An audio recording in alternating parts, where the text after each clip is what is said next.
Eu queria voltar para essa questão dos técnicos brasileiros, até pelo que eu falei no início, que a gente tem uma relação muito agressiva com os treinadores aqui no Brasil, né? A gente acaba sucateando essa função, ao mesmo tempo que valoriza com altos salários, desvaloriza quando demite após 3 meses de trabalho. Eu sou um defensor assim, fervoroso do trabalho a longo prazo. Acho que você não estabelece, né, um conceito tático, liderança, em 2, 3 meses. 2, 3 meses é obra do acaso, é algo intuitivo, não é planejamento. Até que ponto isso prejudica, por exemplo, o trabalho da CBF Academy? Quando pega esses profissionais, lança esses profissionais no mercado, sabendo que eles vão ter que mostrar serviço em 2 meses, em 10 jogos, porque se isso não acontecer, vão ficar pulando de clube em clube. É muito bacana você tocar nesse assunto, porque eu sempre faço a comparação em sala com os nossos treinadores do curso de Direito, né? 85% formam-se em Direitos nas nossas universidades e somente 15% conseguem passar na prova da OAB, aproximadamente. Então nós formamos os treinadores, eles adquirem a licença, mas não são todos que vão chegar no ápice do futebol brasileiro. Então eu vejo da seguinte forma, os nossos treinadores, eles são excepcionais, são excelentes, mas eles têm algumas deficiências que nós tentamos abordar com eles durante a formação. A principal deficiência é o domínio de uma outra língua, para poder romper a barreira e sair do nosso país e trabalhar em outro país. Isso é um problema sério. Então, um grande percentual dos nossos treinadores não fala outro idioma, sequer o espanhol, para poder trabalhar na América do Sul, onde nós temos 10 países que falam a língua espanhola. E não falam por falta de vontade. Eu diria que é uma coisa cultural, né? O brasileiro, por exemplo, o Brasil é um país que tem o inglês dentro do seu sistema educacional e pouquíssimas pessoas falam inglês e tem 8 anos de inglês durante o período escolar e não falam inglês. Então eu acredito que o brasileiro ele tem essa questão cultural de problemas com outros idiomas realmente. E isso é refletido no futebol. Aí a gente vê o Ancelotti chegar e em 2 semanas está falando português. O filho dele chegou no Botafogo dando entrevista em português. Né? O Guardiola, para onde vai, chegou no Bayern de Munique dando falando entrevista alemão. Chegou falando inglês. Essa mentalidade precisa mudar, né? Precisa. O europeu tem uma facilidade, porque ele dá alguns passos e ele já está num país que fala outro idioma. Então eles acabam falando 3, 4 idiomas com grande facilidade. Até pela regionalização dos países ali na Europa. Nós, como estamos isolados aqui na América do Sul, mas é aí que eu falo, nem o espanhol, que nós temos aqui um domínio da língua espanhola, falamos. Então, quando você viaja pela América do Sul, é comum você ouvir dos outros treinadores da América do Sul, poxa, a gente gostaria de trazer um treinador para cá, mas vocês não falam espanhol. E aí eles recorrem basicamente à escola argentina. Sim, que é uma escola domina forte, completamente o cenário sul-americano e é o técnico sul-americano de maior exportação. É o de maior porque eles já abriram bases dentro da Espanha. Alguns jogadores que acabaram a sua carreira dentro do campeonato europeu já ficaram por lá como treinadores, fizeram o curso da UEFA e já ficaram por lá. Isso, queira ou não, acaba refletindo no futebol mundial. Nós não tivemos esses jogadores brasileiros que acabaram a sua carreira e se lançaram como treinadores e ficaram no futebol europeu, o que seria extremamente positivo para nós. E o segundo grande detalhe que eu sempre falo é a questão do agente, do empresário. Quem é que vai agenciar esse jogador? É um agente que fala outro idioma? É um agente que pode negociar esse nosso treinador com outro país? Ou é um agente que muitas vezes não consegue pegar um telefone e falar com o presidente de outro clube? Isso limita, ele acaba ficando preso. E muitos dos nossos agentes têm essa limitação. Então os treinadores ficam presos ao nosso território justamente por isso, por não falar o idioma, e mesmo que o seu agente falasse, ele precisa falar também, porque vai ser negociado com outro clube. Você tem clubes hoje na Europa que tem 16 nacionalidades dentro do clube. Então, se você não falar o inglês para conversar com esses 16, você não vai conseguir sobreviver como treinador. E é uma coisa que eles precisam entender. Essa é a principal barreira, na tua opinião? Ou existe também um entendimento no mercado europeu, principalmente, de que os técnicos brasileiros não estão tão atualizados? Vamos tecnicamente. Lá. Quando a gente fala sobre essa questão, eu diria para você, sem sombra de dúvida, porque nós temos muitos treinadores que fizeram o curso da CBF Academy e fizeram a UEFA, que seria talvez a principal escola, né, as principais escolas de treinadores. E quando nós conversamos com eles, eu sempre peço que eles falem de forma bem crítica para que a gente possa melhorar. Pode falar a verdade e sempre que eu converso com esses treinadores, eles falam que existe sim uma grande semelhança entre o que nós falamos aqui e o que é falado lá. O grande problema é que lá possuem a Europa possui grandes escolas, como eu falei para vocês, com 30, 40 anos. Então nós temos que disputar com elas. Temos que disputar com um alemão que fala alemão, que conhece a cultura. Então, para um brasileiro entrar lá é muito difícil. Eu tenho que disputar com a Itália. Para eu entrar dentro é muito difícil. Então, tem essas questões, e é por isso, talvez, que o Brasil nunca tenha entrado de forma definitiva com treinadores na Europa. A gente nunca teve, tirando aí algumas exceções, Portugal. Portugal com o Filipão. E depois tivemos aí a Inglaterra com o Filipão. Teve uma grande oportunidade, mas esbarrou muito nessa questão da língua. Foi inclusive ridicularizado por não saber falar o espanhol. Exatamente. Treinando o maior clube do mundo. E a imprensa batia também, né? Até a forma de tratar, na hora de entrevistar o Luxemburgo, ele teve essa dificuldade. Exato. Então, assim, essa penetração... O Tite reconhece que é uma falha dele, ele está buscando agora resolver, que é falar inglês para entrar no futebol. E nós estamos falando dos maiores treinadores brasileiros. Exatamente. Mas existe um grande problema nisso tudo, né? Que eu imagino assim, o treinador, ele precisa, enquanto ele estiver empregado, trabalhar, às vezes não dá tempo nem de estudar o adversário. E como é que ele vai conseguir fazer um curso de inglês ali em 4 anos, assim, uma conversação para sair? Então acaba que aí ele teria que, no período que está desempregado, estudar, né? E aí se aparecer uma proposta no meio do caminho, aí ele tem que largar ou tentar conciliar, é realmente complicado. Mas no caminho oposto à não entrada de brasileiros na Europa, a gente tem visto a entrada de europeus no Brasil. Porque há uns 10 anos a gente via os argentinos passando por aqui, o Gareca, o próprio Sampaoli foi um também que apareceu bastante, só que agora vieram, a partir de 2019 principalmente, né? Jorge Jesus, Abel Ferreira, Arthur Jorge, agora também o David Ancelotti. Enfim, o Brasil abrindo as portas para os europeus, e até vi recentemente uma entrevista do Abel Braga, né, ex-técnico de Inter, de Fluminense, de grandes clubes do Brasil, dizendo que ficou meio contrariado com a vinda do Ancelotti para a seleção brasileira. Eu queria que você falasse um pouquinho sobre isso, né? O Brasil na contramão, contratando muitos europeus que têm dado resultado e acabam abrindo mais portas ainda para os europeus e fechando a dos brasileiros, né?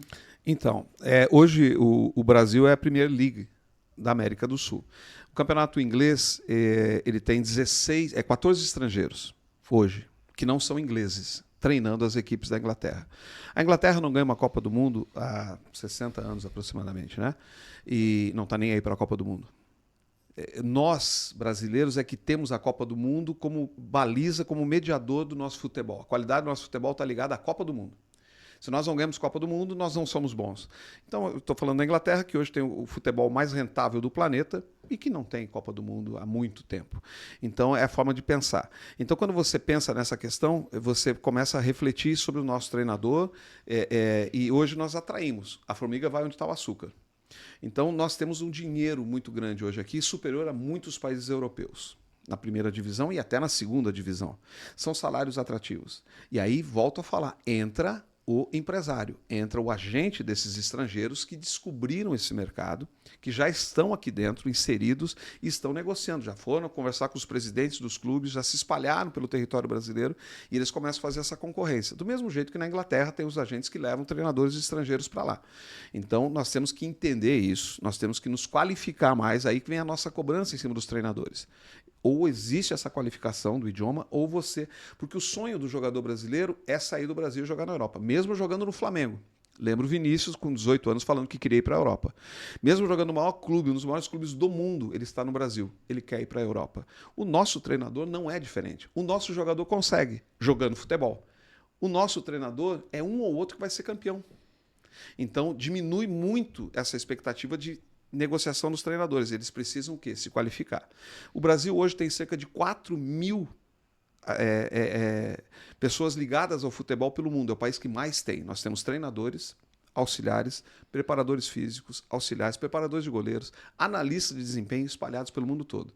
Nos Estados Unidos nós temos mais de 1.000 treinadores brasileiros trabalhando com categoria de base, na iniciação, futebol feminino, no college e assim por diante. Na China nós temos mais de 300 brasileiros. A Indonésia, por exemplo, está cheia de brasileiros. O mundo árabe volta a buscar o treinador brasileiro de forma forte. Então a reestruturação está acontecendo. Mas dizer que nós vamos invadir a Europa é algo que eu vejo muito distante, sendo bem realista. Nós temos hoje na licença Pro o inglês e o espanhol. O nosso treinador da licença Pro ele vai ter que dar um treino, pelo menos isso, saber aquela linguagem do campo com o inglês e com o espanhol.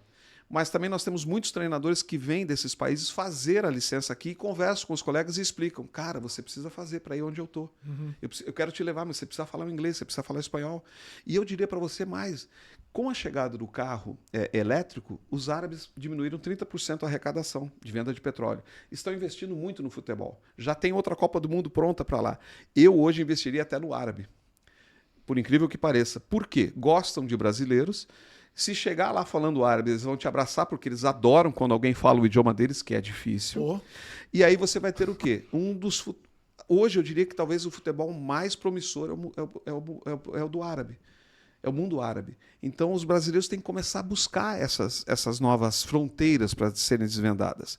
Porque senão nós já ficamos presos somente achando que você tendo um diploma, tendo uma licença, isso é o suficiente para você trabalhar, está longe. A gente sabe que está capacitado. Mas aí você tem que buscar. Fora a questão do idioma, em termos de conhecimento mesmo, tático, técnico, a gente hoje está taco a taco com o mundo?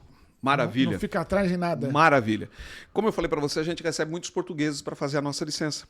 Eles vêm para cá. Muitos deles têm a licença A, UEFA, Portugal, e eles não conseguem fazer a própria, porque, como eu disse, não tem lá. Então eles têm que voltar ao Brasil, eles têm que fazer a licença B no Brasil, tem que dar um passo atrás, para fazer a A, para depois fazer a Pro. E com todos esses que chegam aqui no nosso país, a gente conversa. Eles ficam maravilhados com a capacidade do nosso treinador de improvisação, de ideias, porque eles vão à frente lá, eles apresentam as suas ideias, eles assistem um jogo dentro da sala, analisam esse jogo, conversam em grupo. E eu diria para você que não tem treinador no mundo que faça o que o brasileiro faz. O brasileiro tem uma capacidade fantástica de atacar, de defender, de jogar num campo ruim. Nós temos dois tipos de futebol. O futebol brasileiro, todo mundo fala que acabou o meia. Se você olhar a série C e série D, que é o campo ruim, lá está o meia. Lá está o cara que lança a bola e tira ela do chão, porque ela não pode ficar no chão, ele coloca a bola longe, porque ela tem que sair do chão. Então, na verdade, a gente tem ainda o meia, mas na série C e D. Então, o Brasil tem cerca de 600 times que jogam esse futebol da série C e da série D. E eu tenho que pensar nesse futebol. Então, na minha licença, eu levo também treinadores que atuam nesse futebol, que é pungente, mas a gente não tem ele na TV. Ele não aparece. Então, na verdade, a gente tem a Série A e a Série B, que é o nosso cartão de visita, mas é uma pequena parcela do clube do futebol brasileiro que consegue jogar esse futebol, que é o mais semelhante ao da Europa, que é o campo bom. Agora, até que ponto o trabalho curto, né, dificulta também a avaliação de trabalho? Porque é uma questão que eu desenvolvo aqui, que é como é que você vai avaliar um trabalho de um treinador que muda de clube a cada 3 meses, né? Olha o recorde que você tem para avaliar. O que ele fez em 3 meses? Ele atuou com um bombeiro, ele tentou resolver um problema, ele não conseguiu resultados, ele foi demitido. Quer dizer, como é que você vai contratar um treinador que tem 3 demissões numa temporada? Você vai falar, esse cara tem 3 demissões na temporada. É um problema do técnico? Não me parece. É um problema cultural, nosso, estrutural, né? Isso não tem como corrigir, Edson. É uma questão totalmente enraizada, essa nossa intolerância e necessidade para um resultado imediato, que acaba dificultando o corte de observação de um trabalho de um treinador? Eu fiz agora, recentemente, eu concluí o curso de gestão e o curso de executivos da CBF. Tá? Nesses 2 cursos, eu conheci e interagi com os nossos gestores do futebol brasileiro. Dentro desses cursos também temos ex-jogadores, alguns até na ativa, que estavam cursando, e eles falaram sobre isso, né, sobre essa questão da continuidade do trabalho. E todos eles entendem isso. Mas a nossa realidade, o Brasil, ele tem uma realidade que é muito diferenciada das outras realidades do planeta. A primeira realidade é que hoje nós temos garotos dentro do futebol que já estão sendo agenciados com 9, 10 anos de idade. Onde vai chegar isso no treinador, que é a sua questão? Então, o nosso futebol ele é um futebol de resultado. Não é do trabalho, como muitos países fazem. Muitos países dá tempo para você trabalhar, seja na categoria de formação, seja na própria equipe. O nosso país ele é imediatista. Então, o nosso treinador ele é preparado desde que ele trabalha na categoria de formação. Vou dar um exemplo. Se você tiver um jogo entre um Fla-Flu de sub-15 e tiver uma goleada de um dos dois sobre o outro, o presidente do outro vai ligar à noite para e aí, rapaz, o que aconteceu com o teu sub-15? No outro dia o garoto está demitido, o treinador está demitido. Ele demite esse cara que está de sacanagem comigo. Então, isso acontece muito ainda. E aí ele aprende essa escola de resultado. Então ele começa a querer ganhar já no sub-13, passa a ser importante não a formação, mas a vitória. Para garantir o emprego. Para garantir o emprego. Não existe essa Ele acaba violentando o que ele Claro. pensa sobre futebol. Porque ele sabe a consequência sabe, do ele resultado. É claro. Ele sabe o que vai acontecer com o emprego dele se ele se preocupar em formar o jogador, ele talvez 2 dias depois ele vai ser demitido. Então ele não vai formar e ainda vai ficar desempregado. Perfeito. E ele tem que pôr o leite na geladeira, senão a criança chora, e tem que pôr a carne na grelha no final de semana. Então ele precisa do resultado. E aí quando ele chega no profissional, ele já vem com essa cultura. E aí, você gostou desse corte? Então segue a gente aqui no YouTube para receber outros cortes como esse daqui.